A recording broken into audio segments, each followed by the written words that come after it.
a young man wants to change his life, he has to change his story. So when you consider some of the biblical stories, if you think of Jonah and the whale, did Jonah really spend 3 days in a whale? Was he really swallowed by a whale and lived inside of it? Who knows? Could be fact, could be fiction. There's a lot of magical things in the Bible. Were Adam and Eve the first people on earth? Could be fact. It could be parable about the beginning of the world. It could be that the details are not scientifically boxed in, but it's put in a way that you can understand it, right? My point is that you can gain deep truths about the world and reality through fiction. And for a long time, I was only reading nonfiction. I was reading, the David Goggins of the world and the Jordan Petersons of the world and Jocko Willink. And so if you're like that, if you're reading a bunch of nonfiction and you are watching this video, you didn't get the help you needed, right? If you're still watching self-improvement YouTube, the books were unsuccessful. At the end of the day,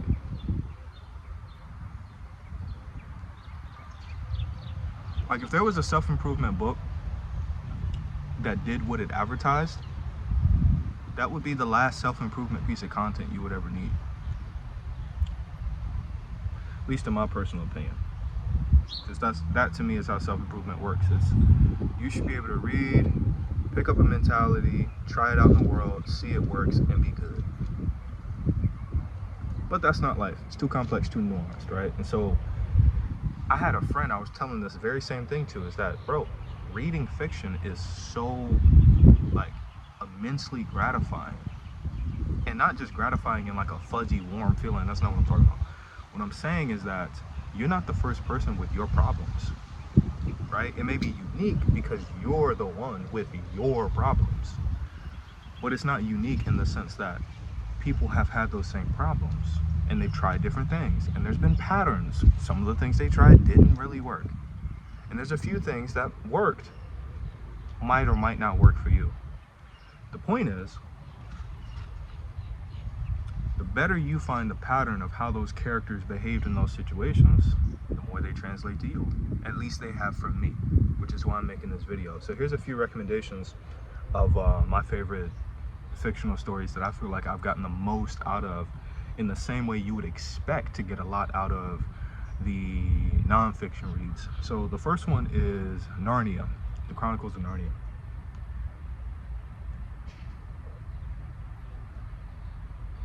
Now, I know what you're gonna say. You're like, Mr. Tumnus?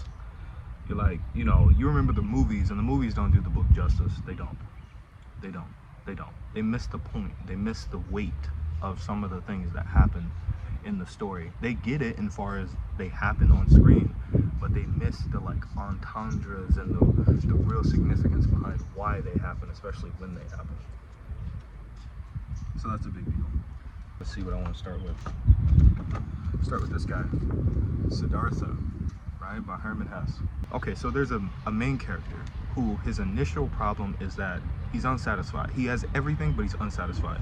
He's strong, he's good looking, he's young, he's got a bright future ahead of him. His dad is very well respected, and he's on pace to surpass his dad as like a, not theologian, but think of him as like a priest, as like a spiritual leader in his community. But he feels like something's missing, and that's the start of his adventure, is like to figure out why I don't feel whole although I have everything. Great read. It's about like 200 something pages. Then you have this is the Kabbalion. The Kabbalion, this is ancient Egyptian philosophy about the world, and you'll find a lot of overlap between this right here and the Bible. The only difference is with this guy right here, you don't necessarily, it's not as practical, like how to. This is sinful, this is not sinful. It's not quite like that. It's more so like, just read.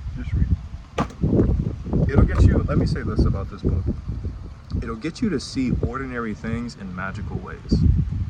Like right now, I'm sitting outside, I am actually alive. I feel the wind right now. And it's not just nature, it's also what's happening internally. And these ideas that nothing is at rest. incredible book. If your life feels dull at all, it's one of those ones. And you don't even have to read the whole thing. I'm telling you, you'll read the first chapter and not be able to put it down. H.P. Lovecraft, Gothic Tales. So this particular book that I'm holding has 3 short stories in it, but really my favorite fictional story in here is The Outsider. It's one of his most popular short stories, and it's useful for people because it's an existential thing to feel like an outsider. At some point you are the outsider, and that's just the way it goes. And the story really gets you to address that and relate to that, and then at the end it leaves you with this like, and I know what to do about it.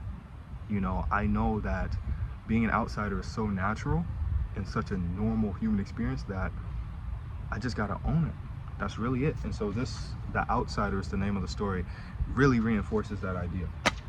Only about 16 pages. The whole story is 16 pages.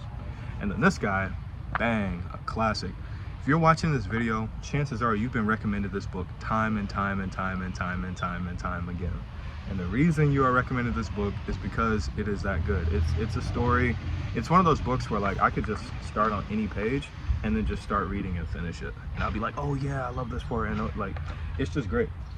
It's a great novel. It's essentially a young boy leaves home because he wants to see the world. He wants to travel.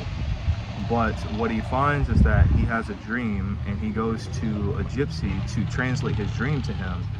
And so he goes off into the world to see his dream to fruition, and that's how the adventure begins. That's how the story begins. So last note on the fiction point is that you are living a story. You are living a novel. You are living a movie. You are the main character of an adventure story, a work of fiction, right? The most real form of fiction. It might help you to really get familiar with what character you are. That's all I got to say. So those are 4 of the ones I picked up on a whim. If you got any other recommendations, go ahead and leave them down below. I love it if you press a like on this video. You know that spreads it to more people. Appreciate you. Until next time. Peace.